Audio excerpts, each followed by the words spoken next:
Hello friends, welcome back to my YouTube channel cooking living with Charu. என்னோட பிஸியான morning routine எப்படி இருக்குதுன்னு பார்க்கலாமா? வாங்க வீடியோக்குள்ளே போகலாம். மார்னிங் எழுந்ததுமே நேராக கிச்சனுக்கு வந்துடுவேங்க. வந்து இந்த 2 அடுப்பை ஆன் பண்ணுறேன்னா இது ஒன்று 2 மணி நேரத்துக்கு இந்த அடுப்பில் வேலை இருந்துகிட்டே இருக்குங்க. நம்மளுக்கு வந்து இப்படி ஓடுறது அப்படி ஓடுறதுன்னு டைம் கரெக்டாக இருக்குங்க. ஒரு ஹவுஸ் ஒய்ஃபுக்கு தெரியுங்க மார்னிங்கோடைய வேல்யூ என்னன்னு சொல்லிட்டு. நம்ம காலை எப்போதுமே பீஸ்ஃபுல்லாக ரொம்ப ஸ்லோவாக அப்படிலாம் ஸ்டார்ட் ஆகாது, பரபரப்பாக தான் ஸ்டார்ட் ஆகும். நம்ம இந்த ஒரு 2 மணி நேரம் கொஞ்சம் பரபரப்பாக வேலை செஞ்சால் தான் நம்மளை வீட்டில் இருக்கிறவங்களால வந்து வெளியில் போய் மற்ற வேலைகளை வந்து பார்க்க முடியும். அந்த மாதிரி தான் என்னோட நாளும் இன்னைக்கு ஸ்டார்ட் ஆச்சு. எழுந்ததுமே பால் அடுப்பில் வச்சுட்டு அரிசியை உலக்கி கழுவி வச்சுட்டு ஒரு பக்கம் பால், இன்னொரு பக்கம் அரிசிக்கு உலையும் வச்சாச்சுங்க. சம்டைம்ஸ் இந்த கிச்சனில் மார்னிங் எழுந்து ஒரு 2 மணி நேரம் நிற்க வேலை செய்கிறோம் அப்படின்னக்குள்ள ரொம்ப ஸ்ட்ரெஸ்ஃபுல்லாக ஃபீல் ஆகுங்க. அந்த டைம்லலாம் பாட்டு ஏதாவது ஃபோனில் வச்சு விட்டுட்டு அதை கேட்டுக்கிட்டே வேலை செய்வேன். சில நேரங்களில் பாட்டு கேட்டு வேலை செய்கிற அளவுக்கு கூட தெம்பு இருக்காது, நம்மளே பாடிடுவோமே. இந்த பாத்ரூம் சிங்கர்ஸ் கேள்விப்பட்டிருப்பீங்க, கிச்சன் சிங்கர்ஸ் கேள்விப்பட்டிருக்கீங்களா? எஸ், ஹவுஸ் ஒய்ஃப் சம்டைம்ஸ் வந்து இந்த ஸ்ட்ரெஸ்ஸை போக்கணும்னா இந்த பாட்டை கேட்டுக்கிட்டே வந்து ஒரு வேலை செய்வாங்க. நீங்கள் பார்த்துருப்பீங்க. யார் யாரெல்லாம் கிச்சன் சிங்கர்ஸாக இருக்கிறீங்கன்னு சொல்லிட்டு எனக்கு கமெண்ட் பண்ணுங்கள் பார்ப்போம், எத்தனை கிச்சன் சிங்கர்ஸ் இங்கே இருக்கிறீங்கன்னு சொல்லிட்டு. இந்த பாப்பாவுக்கு வந்து இந்த அரிசி களைஞ்ச தண்ணி நான் எடுத்து வைப்பேங்க. அவங்க ஹேருக்கும் ஸ்கின்னுக்கும் வந்து இது ரொம்பவே நல்லது.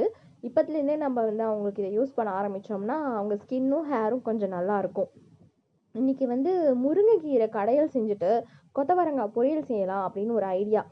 இன்னொரு விஷயம், நம்ம வந்து காலைல எழுந்திரிச்சு கிச்சனுக்கு வர்றதுலாம் கூட பெருசு கிடையாது, என்ன சமைக்கணும் அதை யோசிக்கிறது தாங்க பெரிய விஷயமே.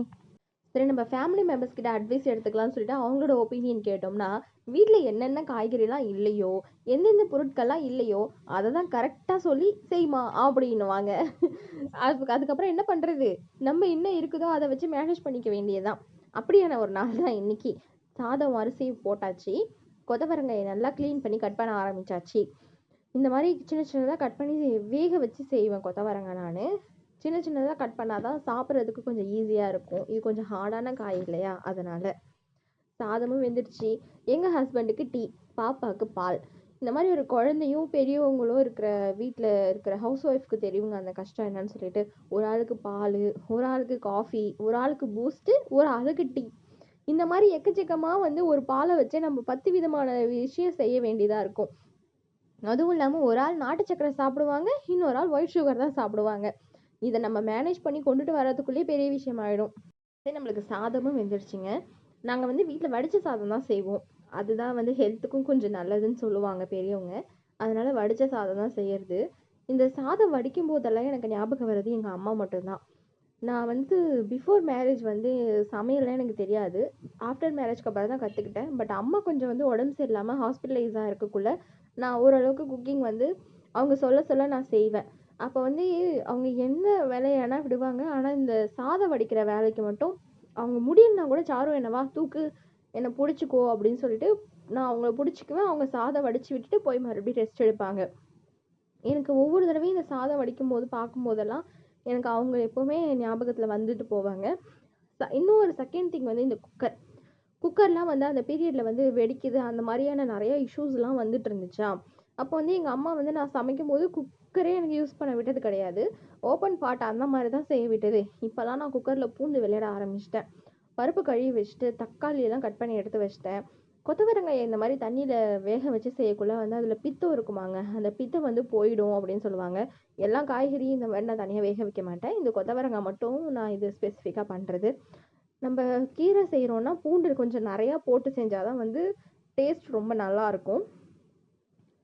அதனால் நானுமே பூண்டு, பச்சை மிளகா, தக்காளி எல்லாத்தையும் கட் பண்ணி கழுவி வச்சு பருப்பு கூட சேர்த்து போட்டு ஒரு 3 விசில் வச்சு எடுத்துக்கலாம் அப்படின்னு சொல்லிட்டு பிளான் பண்ணிட்டேன்.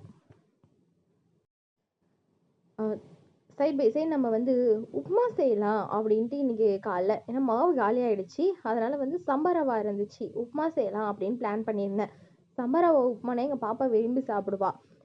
யார் வீட்டில் இந்த மாதிரி குழந்தைங்க பண்ணுறாங்கன்னு சொல்லுங்கள். என் பாப்பா வந்து இந்த உப்புமா, சிகப்பரிசி கஞ்சி இந்த மாதிரி ஒரு ஹெல்த்தியான வெர்ஷன் செஞ்சு கொடுத்தாங்கன்னா நல்லா சாப்பிட்டுக்குவாங்க. இந்த அன்ஹெல்தி அந்த மாதிரியான ஏதாவது நம்ம செய்கிறோம், இட்லி தோசைனா கூட சரி அவங்க அதிகமாக சாப்பிட மாட்டாங்க. எங்கள் வீட்டில் இப்படி ஒரு ஹெல்த்தியான ஒரு கேட்டகரியில் ஒரு பொண்ணு பிறந்திருக்கிறா, நினைக்கும் போது கொஞ்சம் பெருமையாக தான் இருக்குது. அவங்களுக்காகவே எப்போதுமே இந்த உப்புமா அப்படின்ற டிஷ் வந்து நான் ரெகுலராக வீக்லி த்ரிவைஸ் ஆகுது நான் அவங்களுக்குன்னு செய்வேன்.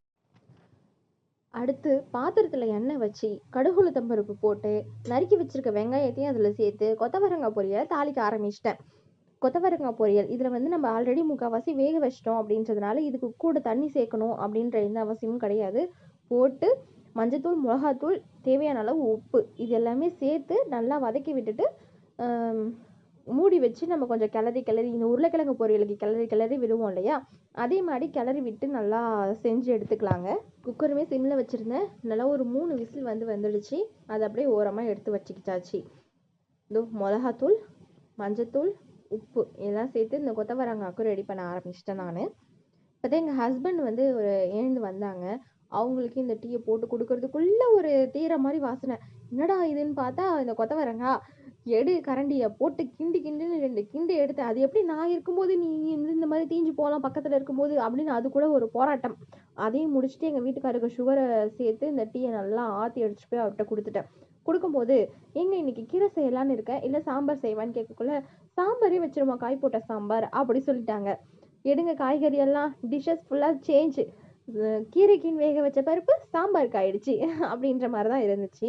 இந்த வெங்காயமும் பச்சை மிளகாவும் நான் வந்து சம்பரவா உப்புமாக்காக தான் ரெடி பண்ணிட்டு இருந்தேன். இன்னைக்கு நான் சாம்பாருக்கு வந்து கேரட், பீன்ஸ், கத்திரிக்காய், அவரைக்காய் இந்த 4 காய் தான் எடுத்துருந்தேன். அவரைக்காய் கொஞ்சம் தோல் ஒரு மாதிரி இருந்துச்சு ஒரு காயில் மட்டும், அதனால அது உள்ள இருக்க பருப்பு மட்டும் எடுத்து வச்சுக்கிட்டேன். கத்திரிக்காயை, கேரட்டை வந்து இந்த மாதிரி நான் ரவுண்டு ஷேப்பில் வந்து கட் பண்ணி எடுத்து வச்சுக்கிட்டேங்க. மோஸ்ட்லி இந்த காய்கறியுமே நீங்கள் நோட் பண்ணியிருப்பீங்க, ஒரு காய்க்கு ஒரு டேஸ்ட்டு. அது ஒரு மாதிரி வெட்டக்குள்ளேயும் அது ஒரு மாதிரி டேஸ்ட்டு கொடுக்கும். எங்கள் அம்மா கத்திரிக்காய்க்கெலாம் வந்து அது வந்து கத்திரிக்காயை கீரல் போடணும் அப்படின்வாங்க. சில காய்கறிக்கு வந்து நீட்டாக நறுக்கி போடணும், சில காய்கறி கட்டமாக நறுக்கி போடணும்.